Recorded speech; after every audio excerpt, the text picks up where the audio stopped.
ya chenama because or MPP niti and I may beka so Agraada is never NPP member.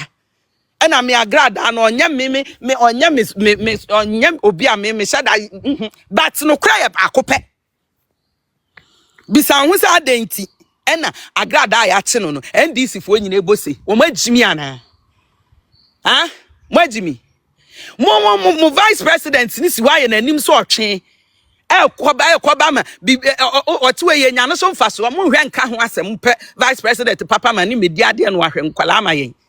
Agraada no matum anu na matum ani di akosi ni so na mudi chimie meboa Agraada no matum ani ena ye nya obia se Hopeson adoye eno kra na ekumi twa me nsu no mu no Hopeson adoye no kra wode na no kra betu asem no mu no eno na ekumi no se opese oye te se oye popular oye eyi wo tumi waka Agraada abeka no na ni tumi na ye adwuma na Agraada woni foku me se wo Hopeson adoye wo kan se wo de me woni mi di e frame abeto kran wo de makoto hwani airport wo se se mi dru ha red light nche me se afia mu mapia kwa aba January to tie mapia kwa aba 3 times me nam airport mi ntu se me ye be fo kra mi dru airport am nam fom ho mi ntu me nam ha na mbesi ni twam koba kwasiafo mo te wa jimisem kwa na mo te wa mudi na wo bebose gospel musician ene ya chino ene ya yense kwasiafo mo amuja mo bose Samson wa ne se hwe Samson wo hwe oba bi se pa se ba we se ye wo yire na oda cha oba ne ho otan wa apu iso pa ye Samson wa ne se we nu bose o bose kire se o ni gift yo se no wa yonkofa na gift yo se ye wa yonko a ene ya sa ne twa brent wo so bre because ya se kire me yonko na me kire o mi suban eti sa suban fu we ya gift no obo no me nipa say no ye musuo ma me utimi fa madam fo obi o kuna me di ni sa Kofi Wusu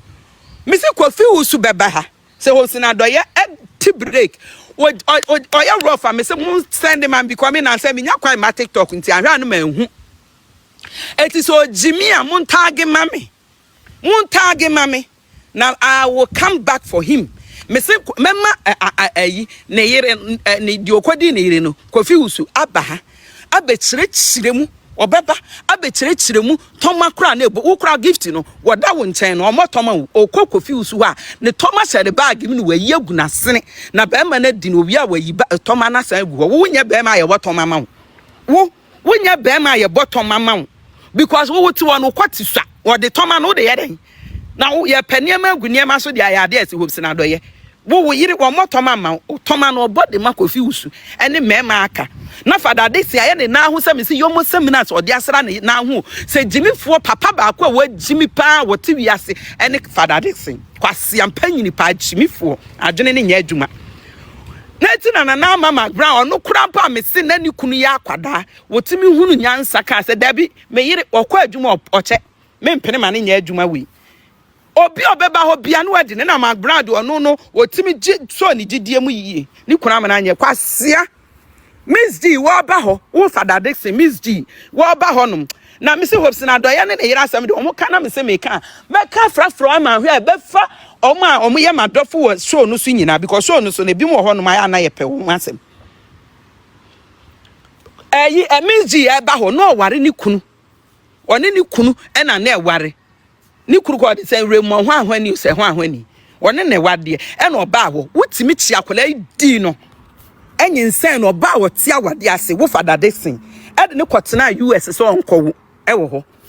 wakofa gift so aba gift onu ni kunu ne oni kapre ene Hopeson adoye kwom de ne tin wo ni bi woni kapre nti na onu ne na ba ma wini sika wo kwoti susu awi ase wo be ye den nti fada desin wono hwahwa sa ne sese ne kwoti de dam nya asem ketwa ena odi pia wo yiri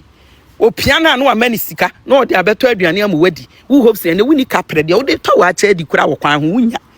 disi ekokodi no ni abre ni sika enti no agya no memenda bia no akosi ho ne ya piano no waba no abet no aduane no de am wadi ne sa wo ye bema wo awutimi bo wakon homa na wo ye bema wo kwoti eso da wa ha mu anka oba bebu oba nko e ma ye nkodi no ansa no de sika aba sefa beye ansa no de sika aba se mu fa ni di kwasea Mo Jimmy me patch me no 20k I will be ama so mo request likes nipa was me someone like my MPP for so na mo like it na mo like and be kwa chira ma Hopeson and JDM wate no ama me muaye because ntokwa no ya start be say Hopeson and JDM te no be ma me muaye na me san ba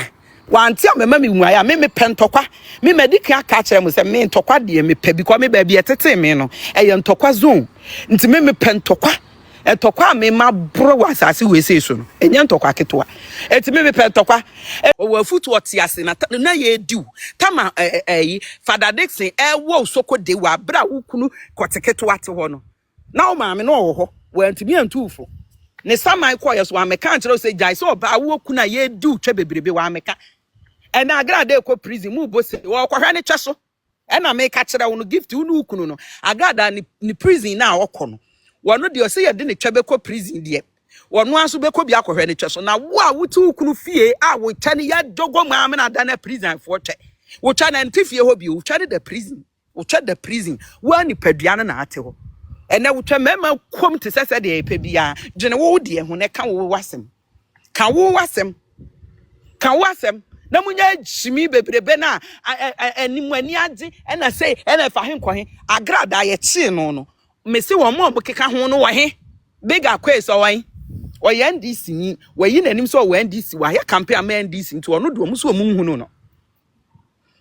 se wo man mu na wo so be ka no kura dia no kura we na wo se wo ka enye nkwase asem ni agimi sem na e wo se mo fa bata mo ani hu na mo ye mo agene se asem no ekoi se dia nam se ye political adentia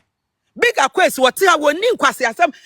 me kura no Agraada start so wo ye na ayi no me na minim Agraada big acquaintance na mini no big acquaintance ono na no ya advert ne twinipa edema no because ono na nipa nyina anim no so o yesi ni twania ye nim so ye celebrate nti no o ntimi ndi ade bone anim enso ono na edi anim frɛfrɛ dom so dom sade o mukɔ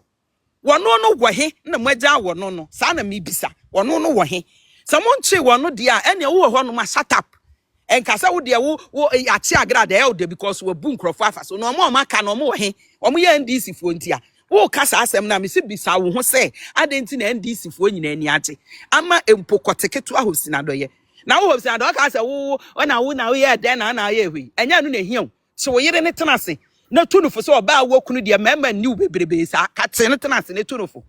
na wo Hopeson and JDM me se send this signal we one way the amount na omo fa ade we so nkoma no life we me send am no maka kire wo se me akosu ya me se ma talk we MPP ho me se ma talk e we MPP ho so wo se wo ye bema me se me you ba wo kwate me tell say I am a woman me na me the only woman in MPP with 3 boss me boss me sure na me ensa mema no omo de kura ye tu me de ye 3 etu de me se ma talk we MPP ho na aye bema bra MPP na bra beka MPP asem for wanu bra beka MPP asem na video ya me ye wo ye bema bema me mu aye so ye bema bema ka me nya ho adaje 1 month back to back ono yire ama Kofi Wusu no di wo yire na ma me na be gina ha be kasa because Kofi Wusu no na me de ne be kasa dado ma ye ho arrangement nyina me de ne be kasa wa ha dada na ko hu MPP mpanyifo no mo frɛ me eno mo so tibi bo amade na hwehwe me kwa me nim kwa akora mo fa so mo nya me number sampe omo me nim because me ndi agro nko ho but they were able to contact me enti wo no na wo yire na nka me nka ade a me de be ye ne Ghana ha no bo mo frɛ me no wo mo kika ena ma mi jaye na me sesa wo ye bema wo de ye ubie wa no a MPP de me tese wo bo ne dia na makoma ye me ya me tese Hopeson and JDM ye bo MPP dia kwasia beka asem ye tete Ghana wada ne wo hu jimifo na ye Hopeson na asi Ghana na jimi kwa na wudimi me say me ni adaje ma ye busy but doesn't mean say kwasia bia beka say na ma ye di na me hwe no I will make time and come for you. I'm telling you wo Hopeson and JDM I will make time and come for you wo jimia I'm telling you Jimina wu Jimina wu bose na kazenya ene fa hin kwa hin ene fa hin ma ha ene kwasia na takra frɛ ni mama na ofrɛ me na me se me mma na me se me mma but me hwɛ ye wo se me petan ba na maba eti frɛ ne ma me se maba omra kwasia sɛm akwa yeti krom ha ya timi ahye ama kwasia sɛm ne achimi sɛm ukoso yete ha Kevin Taylor Kevin Tegana for what Jimmy Kurado to one move say no you people you are stupid. Meje ho amenti ase ye ti krom ha sei na Kevin Taylor di nkwase asem wo wiase nyina wo inciting nkrofo ni nkrofo mo ko ye etimi keka nkwase asem kire nkro enam Kevin Taylor so nti nkrofo binum aware agu enam Kevin Taylor so efie binum asaya nkra binum adane eye a vagabonds o mo nenam because o mo fie abeye broken homes enam Kevin Taylor so man nkwase asem bebre sisi wo kana mu obaye no yenya omampanyini jimifo bi te se John Dramani Mahama na nim dobi se sire mu aponche e ma wonya akwan e so ne nsa e dia sojafo twa ne husia de ne nante Ghana e sa ma ne koi na de na Agraada no waye a Kevin Taylor wonye ebie mi bisaw e de na waye a Kevin Taylor onye ebie e de na Agraada aya eti Ghana ho no mu amotete wo munye ebie esu yeti krom ha ye dai obia Agraada asem ne nemoka. I am not saying, Mami Sanka be na Obiantia say, I am not saying, say, Agraada ya the papa. But me say selective justice na ekos wo Ghana na nya the papa. Sana meka. Selective justice ni nipa bi mu di bonese ne Agraada ye NDC fo enso ye ja wo mu because wo mu NDC colors. Agraada to wo nya MPP ni.